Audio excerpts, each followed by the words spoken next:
Shacks inside and on top of high-rise buildings have become a common sighting in the Johannesburg city centre. Last week, an illegally occupied building, which some have described as a high-rise informal settlement, went up in flames, leaving scores displaced. And before this deadly fire incident, another tragedy struck, when methane gas exploded, killing one person and injuring over 40 others, leaving a stretch of road severely damaged. One risk expert says it is only a matter of time before another disaster strikes. When risks reach this level, it's really about when it's going to happen rather than if it's going to happen. And the trends, and obviously we look at things from a risk analysis and risk prediction point of view, when very many buildings fall into disrepair, when the standards inside the buildings are not maintained, and then people are using all sorts of fuels either to cook or to keep warm, one or other of these tragedies are very likely to happen. Lack of maintenance and poor monitoring and adherence to occupational health and safety standards are some of the blame factors.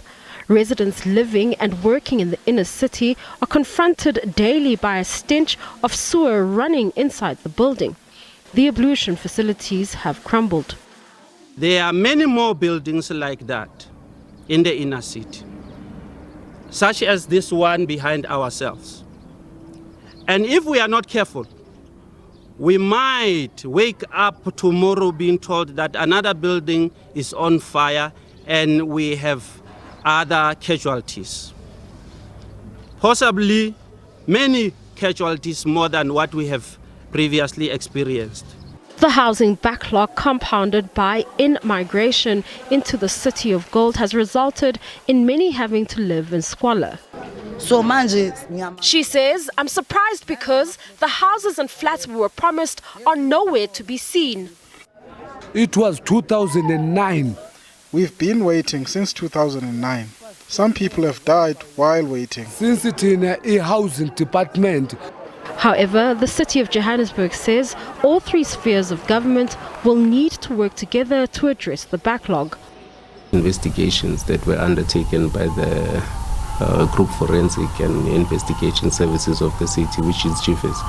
And what I've been told is that a total number of 188 buildings have been investigated. And from the 188, 17 belong to the city. I know that that might not be the true reflection of the number of buildings that the city owns, but in this instance, the priority was to get a determination on how many buildings have been illegally occupied. While the Gauteng government has cautioned South Africans against land grabs and occupying hijacked buildings, however, those desperate are falling victim to bogus landlords who charge exorbitant rentals for them to live in unsafe buildings with little to no services. Since 1994, just in Gauteng alone, we've built more than 1.2 million houses. That's big. But as I've said, because of the various challenges, it becomes a moving target. We might have built more than 1.2 million houses, but there's still people, about 1.2 million people who need houses, which shows that the demand is huge, especially here in Gauteng. The provincial government says it is working on a number of interventions in an attempt to deal with this housing challenge. They include providing people with serviced stands, rental units, and government-subsidized houses, especially for the missing middle. Mbalenhle Mthethwa, SABC News, Johannesburg.